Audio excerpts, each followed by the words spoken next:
Alrighty, everybody, it's Michael Alder here from CarpetExpertBlueprint.com, and today I got an interesting voicemail.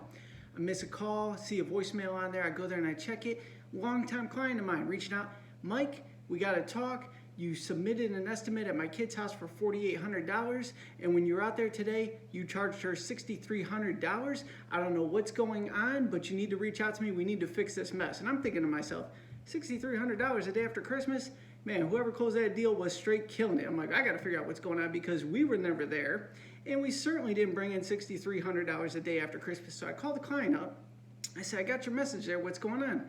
He said, well, when you were out at my kid's house today, you charged her way more than what you originally quoted.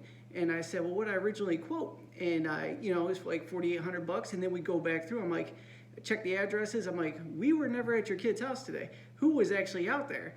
And he's like, he named off the carpet company. I'm like, that's not my company. So what had happened was I went out and gave his daughter an estimate. I was very familiar with him. We'd done tons of business over the years. I gave his daughter an estimate. She went out and got multiple estimates, thought she was hiring me, called the wrong company, and it was almost $2,000 more, $1,500-ish more, and she went with them, got overcharged. So, which brings us to our top tips when buying carpet. Obviously, tip number one, know who's coming to your house so you don't get overcharged. So that was a great story to fire this off here. So whenever you're getting multiple bids, and this is probably a once in a lifetime scenario that something like this would happen, but whoever you're getting bids from, whoever you like the best price or like the contractor the best, make sure you call that person back and have them come out and offer their service or provide the service in your house. So the next tip, getting right into this, top tips when buying carpet.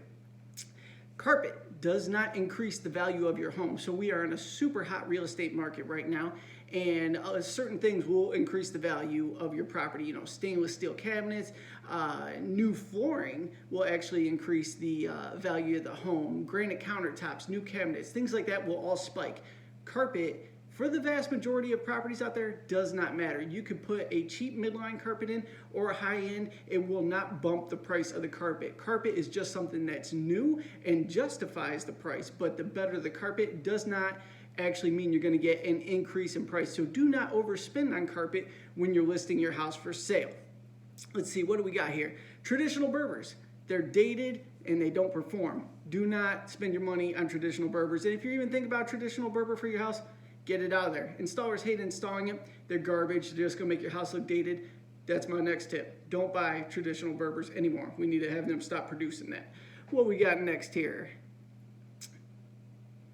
You're not going to save money buying carpet and flooring from Empire Today. Now, Empire Today has probably one of the best business models out there, but all that ad spend they have, you think you're really going to get it cheaper than other companies. Even your local big box stores will still do it cheaper than Empire Today. Empire Today is not the hookup. They're just going to come in, hit you over the head, and they're gone the next day. That's why they actually do next day installations. Before you even have a chance to call your friends and check pricing, they're already in, done, you're charged, and that's out. So you will without a doubt overspend when you're dealing with Empire Today. So keep that in mind. And that's not out to get them in any way, shape, or form. Just people ask that question all the time. So that's my tip there. What we got next? When shopping at the big box stores, Home Depot and Lowe's, they actually do offer competitive prices in some departments of flooring, like carpet on the rolls that are in stock. You can get a decent deal on that, somewhat competitive there. But if you are trying to get a deal across the board, their padding is where all the margin is made. So stuff that, you know, a local carpet store would sell you the padding for $2 to $4 per yard, the same exact product Home Depot and Lowe's is selling for $7.50 a yard. So a little tip there for you. You will save a ton of money getting your padding elsewhere versus from the big box stores because that's where they offset some of their costs there.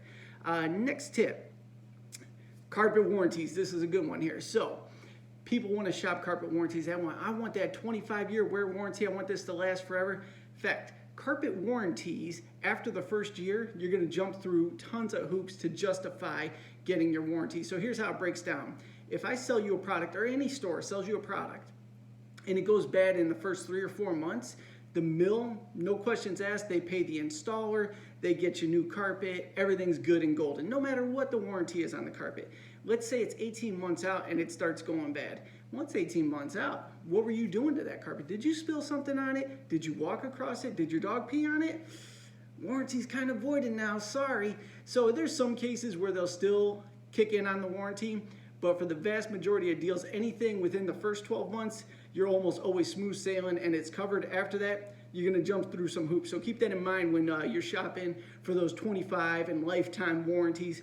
Doesn't always matter. You know, a lot of times a 10-year wear warranty product will perform just as fine as the 25. So don't get caught up in the hype, because we'll see what happens when you try to call them out on that warranty there. What we got next here? Don't overspend on carpet if you plan on replacing every 5 to 8 years. Now, we all grew up in, I'm almost 40, so most of our households we grew up in, you know, the carpet was there for 15 to 20 years, shoes off at the door, everything was taken care of, blah, blah, blah. Families today, busy, on the go, hustlers. Everybody's grinding, they're in, they're out. Carpet gets trashed and they are swapping it out anywhere from 5 to 8 years every single time. So do not spend money on a banger rug if you're like, yo, in 5 years this thing's gone. Actually scale it back, because a lot of carpets will perform just fine for 5 years, even for a busy, chaotic family.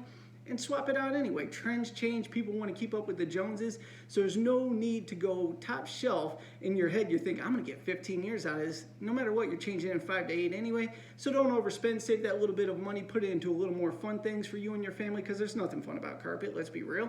And then in 5 to 8 years, you go ahead, swap it out again, you're good to go. So no need to overspend on carpets. Let's see here, what we got next? Oh, all right. For all you OCD types out there that do not want to see footprints in carpet, the only carpets that you will without a doubt not see your footprints in are commercial carpets and traditional Berber carpets. Two carpets for the most part that you absolutely don't want in your house anyway. So we either got to get over this little obsessive compulsiveness you got going, or you got to go for some dated carpet. I'm sorry, but that's where it is. Now, there are carpets out there that will show footprints less, but if you're really crazy about it, that's what you're limited to, and that's it. So keep that in mind. Let's see here. What's the best way to save real big on carpet and flooring? The next tip here, go to your network first. Before you shop with the big box stores, whoever has the fancy ads, the great, you know, free installation, blah, blah, blah, somebody's got to pay for it. You know it's baited into another part of the deal there. So the best way to save money on carpet and flooring when you're redoing your house, reach out to your network first, your closest friends, your family, your Facebook buddies.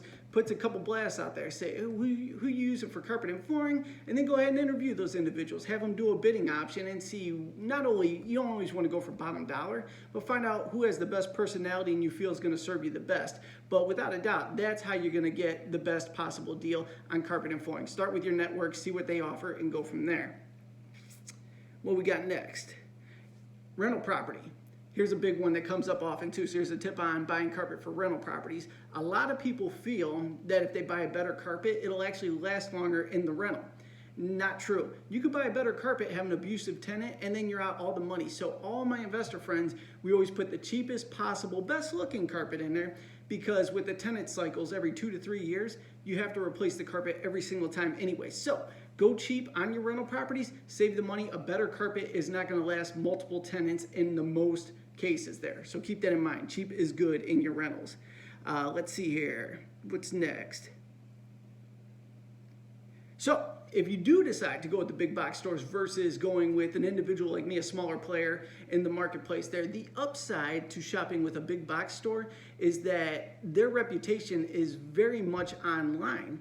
And what you can do is, if you're not happy with the service, you're going to pay more for the service.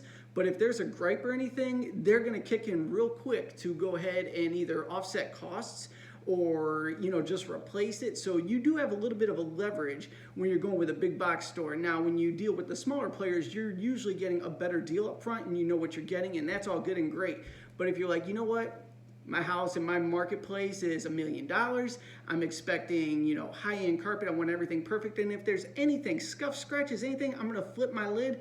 Go to the big box stores. They are more than happy to help and service you and keep you happy the whole time. So you would be the ideal client for a big box store, and they'll take care of you through and through. What we got next here? Oh, when disposing of carpet, do not light it on fire in your backyard. We had a client that recently was divorced. He was pulling out the carpet to save money. While we were there doing the install, he threw this big bonfire in his backyard, and it wasn't like he lived in Hee-Hawville where you can get away with that type of stuff.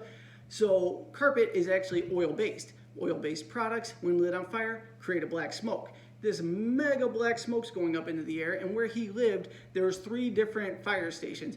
all rushed his house at the same time because it looked very similar to what a roof would look like, the type of smoke that would throw off if it was on fire. So we had all this commotion, fire department's here, la la la la.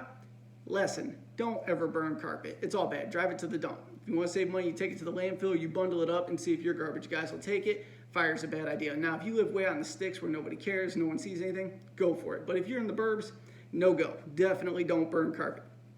What we got next? Oh, when buying carpet from Ollie's and discount stores like that, like around here, I think Ollie's is nationwide, so we'll go with that, but probably Menards, Mark's, stores like that. They have remnants. They have great deals on remnants. Let it be known, when you are buying those, nothing wrong with buying those, they're super cheap, but they're usually several years old. So there's a lot of dry rot in the backing, so it's not going to stretch well. So you may have issues with the installation if you hire someone or if you try to do it yourself and you're having a lot of problems. It's usually the product because it's been sitting on the shelf so long. So if you don't care about it, like if it's a rental property, you're like it's getting trashed anyway, that's a great option for that. But if it's your personal home and you're wondering why it's not going well, it's probably because the backing's all dried out from sitting on the shelf in a carpet warehouse for 5 years. Then they wholesale it to a place like Ollie's and it sits on their rack for another year or two. So just keep that in mind. You'll save a ton of money, but the product is not going to perform really well for you. And well, we're getting down to the nitty gritty here. Here's a good one that I want you to stay tuned for because everybody pitches this. Nylon carpet versus polyester carpet. So here's the thing. Several years ago, polyesters were without a doubt a garbage product. They performed really bad. Now today, they've made several improvements to polyester carpet and you can get a great product that's gonna wear really well for you. Now, is a nylon still better than a polyester? In most cases, it is. But that doesn't mean polyester is garbage because if we wanna have that argument, I would say a smart strand is better than a nylon. Now, is a nylon garbage then?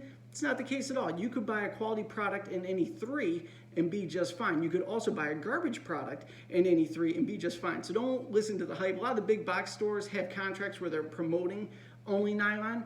But like I said, that argument is no good because we have a smart strand now that you could dump bleach on and wears even better than nylon. Does that mean nylon's trash? Not at all. So you're gonna get your money's worth out of any which one of the products there. You buy a quality under each and you're okay. Now, 15 plus years ago, you'd have a fair argument on your hands, but those days have changed. So keep that in mind. Nylon is not the be all end all. So there you go. And we're down to our last one. Clean your carpets professionally once a year if you want those warranties to stand up. So they recommend that you have a professional truck mount system cleaning your carpet every year to go ahead and keep up the performance with it. So if it's not performing well and you're not doing that, that's another exit strategy for the mills to say, well, you haven't been taking care of it. Now, having it professionally cleaned does not mean you get a little portable unit at Home Depot or Mark's or whatever the case is and clean it yourself and think that's gonna fly. No, definitely spend the $150, whatever it costs, have the truck mount system come in, clean your carpets, maintain your carpets, and these are my tips for buying carpet this year and beyond. I hope it was helpful. Thank you so much for tuning in. Be sure to subscribe, and I will see you on the next video.